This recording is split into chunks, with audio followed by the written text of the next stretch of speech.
बाबा साहब कोई भगवान मत बोलिए, भगवान कोई होता वोता नहीं है, मत बोलिए।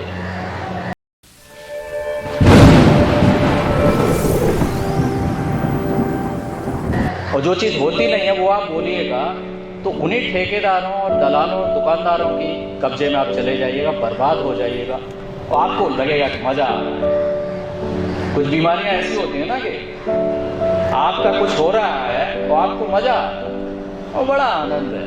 कोई भी मानवतावादी आपसे ये उम्मीद करेगा कि इस तरह के आयोजन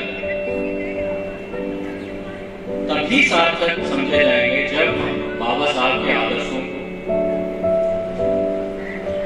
अपनाने के लिए अपना ईमानदार प्रयास करें। अन्यथा आयोजन तो बहुत होते हैं, बहुत पर्व त्योहार इस देश में है, इस धर्म के उस मजहब के इसके बहुत दुकानें सजी हुई हैं। तो वैसे ही सजी हुई दुकानों में से एक दुकान हम न बने। बाबा साहब और बाबा साहब के आदर्शों जैसे अन्य महापुरुष जो न्याय और बराबरी के लिए लड़े हमेशा, उनके विचारों को, उनके आदर्शों को हम दिल में और अपने कृतित्व में उतारें, अन्याय का विरोध करें। अन्याय करने वाला चाहे मेरी जात का हो, चाहे मेरे परिवार का हो, उसका खुलकर विरोध करें और रैशनलिस्ट, बुद्धिवादी बने, बकवास अंधविश्वास इन पर भरोसा नहीं करें। कोई ईश्वर, कोई धर्म के नाम पर डराने की कोशिश करता है, अपनी दुकान चलाने के लिए उनको खुली चुनौती दें, तभी हम आगे बढ़ सकते हैं। नहीं तो ये दोगली नीति के साथ नहीं। और बाबा साहब को भगवान भी बोलने की जरूरत नहीं, मैं इसका विरोध करता हूं। बुद्ध को भगवान बोलने का, बाबा साहब को भगवान बोलने का, किसी भी को भी भगवान बोलने का मैं विरोध करता हूं। इससे आप उनका सम्मान नहीं करते, उससे आप उन्हें खत्म करने का रास्ते पर तेजी से जा रहे हैं। बुद्ध को 10वां अवतार या कौन सा अवतार बना दिया, 9वां। इससे ज्यादा शातिर चीजें क्या होती हैं और आप माथा पे बिठाए घूमते रहते हो। मूर्ख मत बनिए, हजारों साल बने रह गए, अकल सीखिए और ये भगवान भगवान किसी को भी बोलना बंद करिए। बुद्ध को भी भगवान बोलने क्या जरूरत। इंसान थे, वो भी महान थे, उन्होंने बराबरी की और अच्छी चीजें बताई, इंसानियत को दुख से दूर करने वाली उन्होंने शिक्षाएं दी। बाद में हमने उसको जनेऊ लीला में लपेट के बर्बाद कर दिया। बाबा साहब कोई भगवान मत बोलिए, भगवान कोई होता वोता नहीं है, मत बोलिए। और जो चीज़ होती नहीं है वो आप बोलिएगा तो उन्हीं ठेकेदारों और दलालों और दुकानदारों की कब्जे में आप चले जाइएगा, बर्बाद हो जाइएगा और आपको लगेगा कि मज़ा आ रहा है। कुछ बीमारियां ऐसी होती हैं ना कि आपका कुछ हो रहा है तो आपको मज़ा आ रहा है और बड़ा आनंद है। सच्चाई के रास्ते पर तर्क और बुद्धि, सवाल करना सीखे।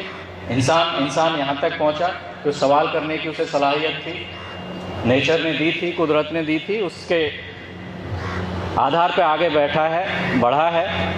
अब जानवर होने की तरफ मत जाइए। फेथ, आस्था, ये सब हमें इंसानियत से जानवर होने की तरफ धकेल रहे हैं, क्योंकि तर्क, बुद्धि और विचार और आपकी जो मौलिक अधिकार है इंसान होना, जहाँ इंसान बने हैं, उससे आपको दूर ले जा रहे हैं और आपको एक जानवर की तरह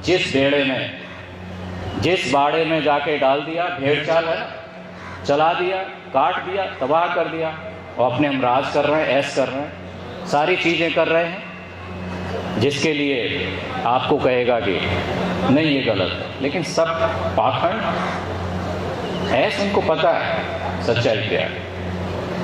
तो मुझे खेद है कि ये थोड़ा लंबा खिंच गया। आपसे अनुरोध रहेगा 2 चीज़ों का स्पेसिफिक। वाई आम एन एथिस्ट एक बार पढ़ लीजिए। मैं नास्तिक क्यों हूँ, शहीद आजम भगत सिंह का। भगत सिंह से ज़्यादा ईमानदार और बहादुर और कोई देशभक्त कोई दावा करता हो कि हम हैं तो वो बहुत बड़ा पाखंडी ही होगा। 24 साल का बच्चा हंसते हंसते गले लगा लिया था, उसकी पढ़ लीजिए। ज़्यादा समय नहीं लगेगा, कुछ घंटों में ख़त्म। और उसके बाद समय निकाल के बाबा साहब की एनहाइलेशन ऑफ कास्ट वो पढ़ लीजिए। हिंदी में जाति निर्मूलन या किसी भी और नाम से आती होगी अनुवाद के रूप में, जिनको हिंदी पढ़ना है अंग्रेजी पढ़ सकते हैं। एनहाइलेशन ऑफ कास्ट उसे पढ़ लीजिए, दिमाग खुला रखिए। तो मुझे उम्मीद है कि बाबा साहब के आदर्शों के हम ज़्यादा करीब रहेंगे और इस आज को और आने वाले कल को शायद ज़्यादा जीने लायक और ज़्यादा बेहतर हम बना सकें, ऐसी मैं उम्मीद कर सकता हूँ। जय हिंद, जय भीम। Thank you.